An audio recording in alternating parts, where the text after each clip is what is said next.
Ang mabuting balita ng Panginoon, ayon sa aklat ni Isayas,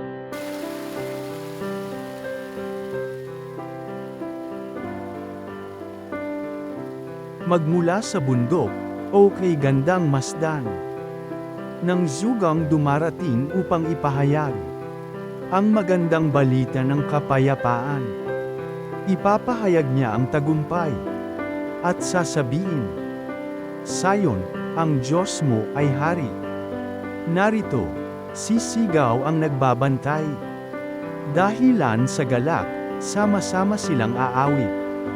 Makikita nila ang Panginoon sa Sayon ay babalik. Magsiawit kayo, mga guong muog nitong Jerusalem. Pagkat ang hinirang ng Diyos na Panginoon ay kanyang inaliw.